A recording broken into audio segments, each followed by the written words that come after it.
Día para todos.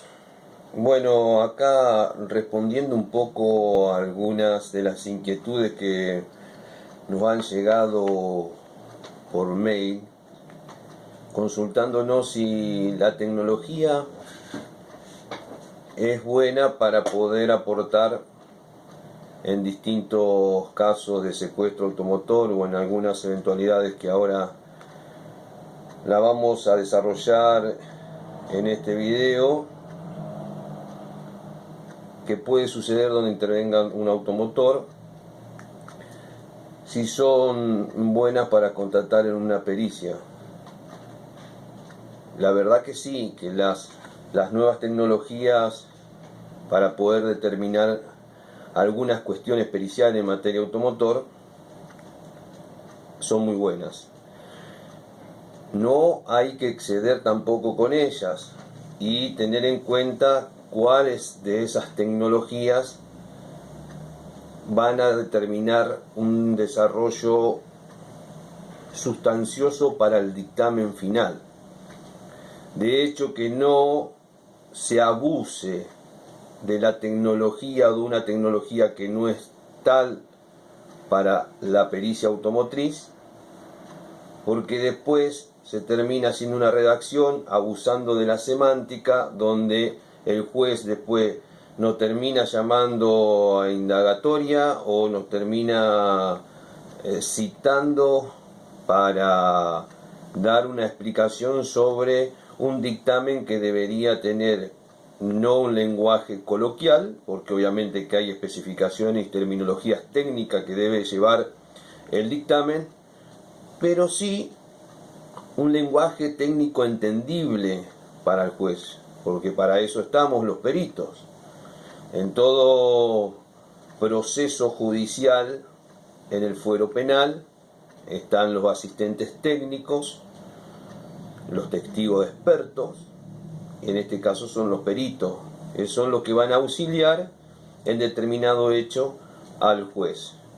Para eso, obviamente, que tenemos que darle las herramientas suficientes para que pueda tomar una determinación conforme a su fuero.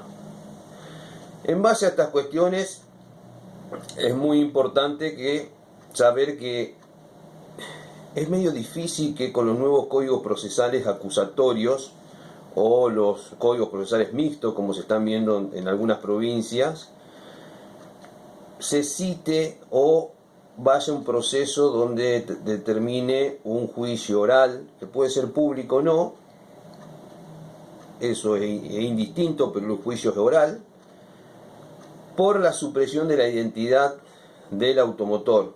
Medio difícil porque es un delito menor, donde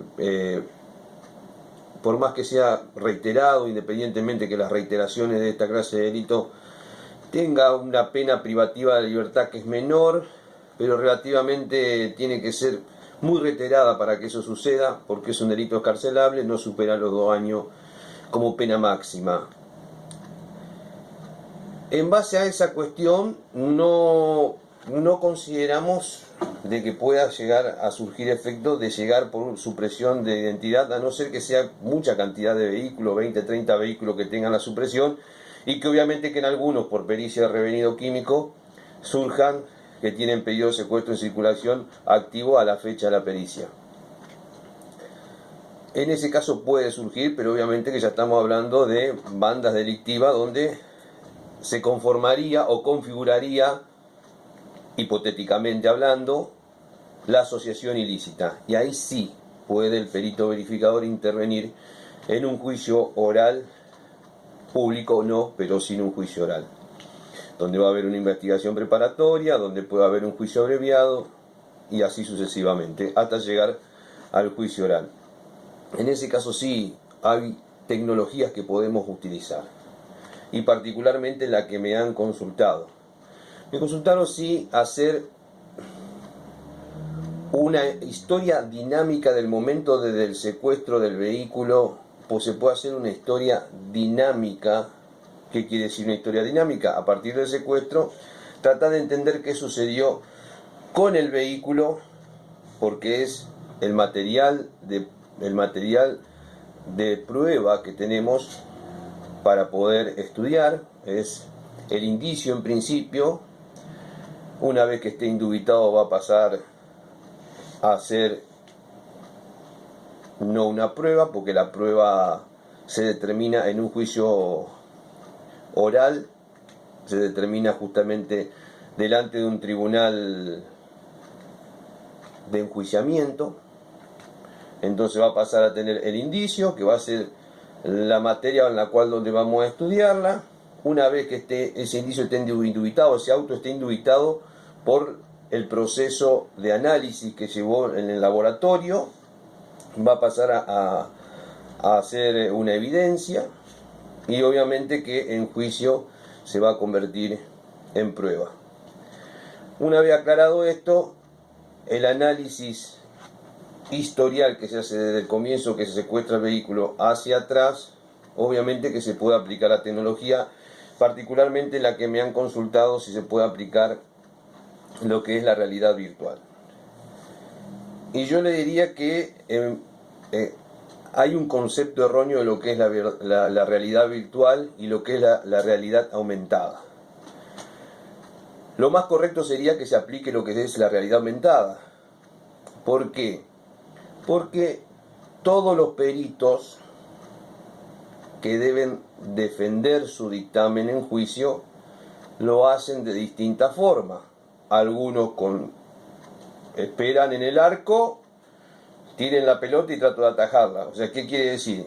La fiscalía pregunta, la defensa pregunta, la querella también puede preguntar, y devuelve tipo frontón las preguntas que le hacen.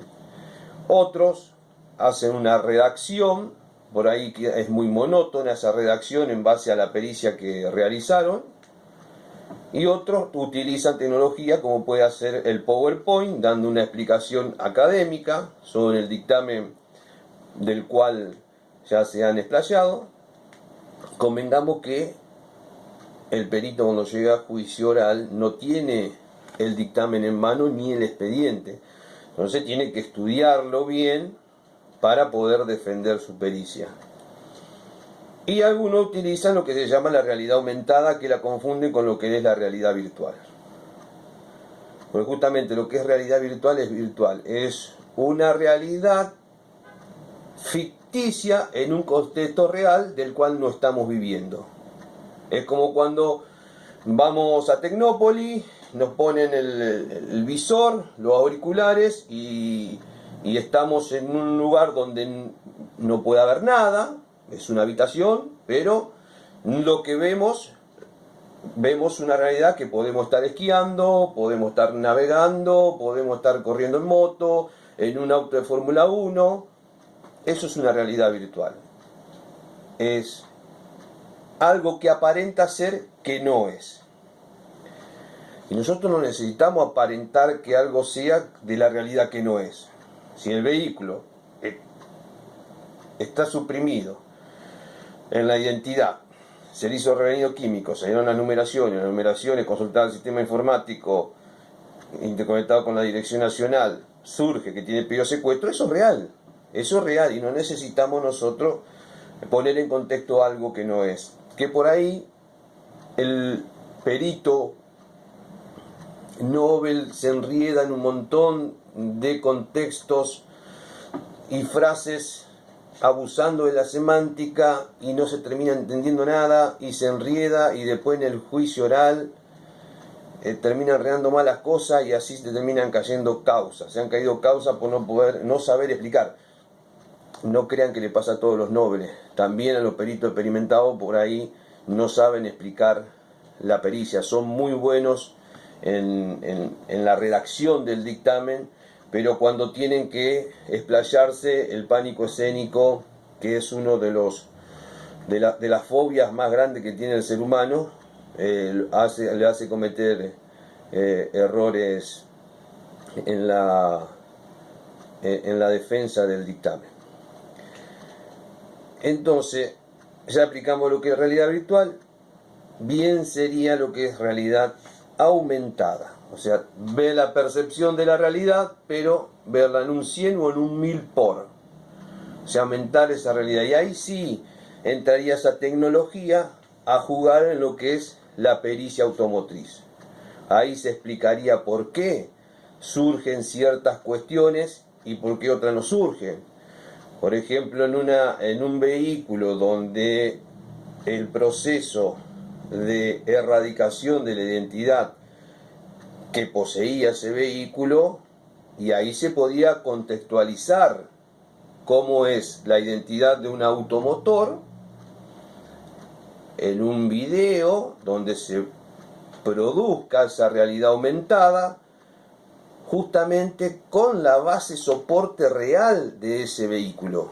¿Cómo se realiza esto? Se realiza por una secuencia de fotos donde se ingresa un programa y el mismo programa levanta las fotos y arma todo lo que es el proceso, en este caso de erradicación. Se puede armar el proceso de erradicación. Se puede tomar una foto comparativa de las numeraciones originales y de esa foto comparativa cómo ver el proceso de cómo es el proceso de erradicación, cómo es el proceso de grabado, y se puede hacer una transposición. O sea, ¿qué quiere decir una transposición?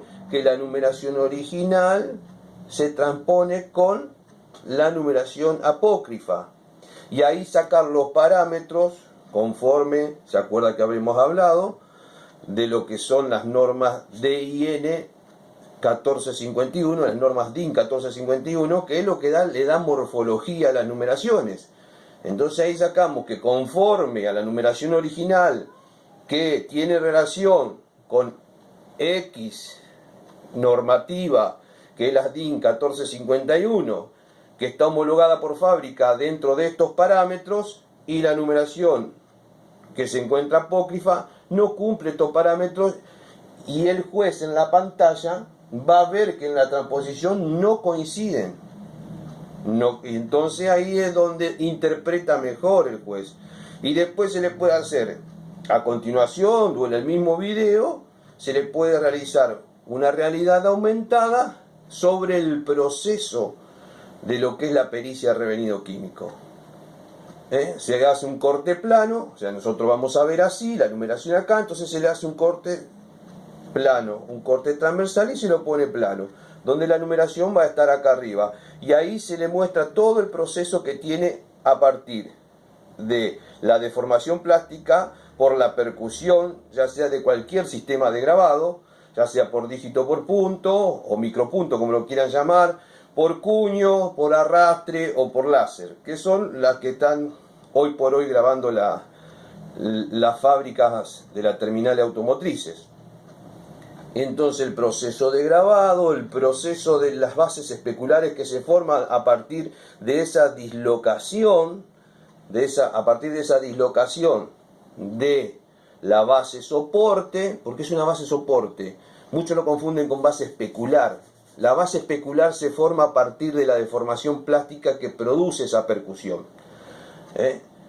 Se producen dos bases especulares que el miércoles lo vamos a determinar. Entonces, ¿cómo se produce esas dos bases especulares dentro de lo que es la realidad virtual? Lo vamos demostrando. ¿Cómo se radica? ¿Qué base especular se radica? ¿Cómo es el proceso de aceleración de óxido por la intervención de los reactivos? Eso se puede demostrar todo en lo que es la realidad aumentada. Y ahí es donde va a interpretar el juez, ya con una visión panorámica, con el expediente y el dictamen leído, y va a terminar de interpretar. Es como que si a mí me cuentan una película o me dan el libreto, yo leo, o leo el libro y después veo la saga, o me dan el libreto, lo leo, o me cuentan la película y después la veo. Eso es un poco a grandes rasgos lo que le pasaría al juez. Entonces dice, lo que yo leí en Foja 59, que decía que la deformación plástica produce dos bases especulares, entonces cuando el juez ve que viene el cuño, pega y hay un corrimiento de la composición cristalográfica del metal donde se produce un vacío, ese vacío que hace el corrimiento del material que ocupaba ese vacío, y el otro que ocupa la acumulación de moléculas por compresión. entonces ahí interpreta bien el juez. Es fundamental eso, pero es realidad aumentada, no realidad virtual, donde se pueden aplicar estas cuestiones también para lo que es el delito automotor. Puede aplicarse también no solamente en las clases de delito como lo que son las asociaciones ilícitas, que es donde puede el perito verificador llegar a un juicio oral. No creo que por el hurto de un automotor o por la supresión de la identidad de un automotor se llegue a lo que es el juicio oral. Puede haber una probation antes de llegar a esa instancia, o alguna mediación puede llegar a resolver la cuestión, que no deja de ser gravosa, pero no es tan grave como otro delito. Pero sí, el perito verificador que no participa, porque cuando se producen siniestros con consecuencias fatales o no, cuando no hay consecuencias fatales, o sea que no hay daño físico, no hay muertes culposas, no es necesario ni siquiera la intervención de la policía, pero sí el perito verificador, que debería trabajar en las aseguradoras, las compañías aseguradoras, para ver si esos vehículos, aparte de ver el siniestro, lo que se llaman los interceptores del seguro, aparte de ver el siniestro, tendría que ver si los vehículos se encuentran en su identidad original. Porque convengamos que si la identidad está suprimida o la identidad es apócrifa, entra dentro de lo que se denomina en la ley de seguro reticencia, que son cuestiones que no se han comunicado a la compañía y por la cual hay una omisión de datos, y por esa omisión de datos se produce una reticencia que puede llegar hasta el no pago de la póliza.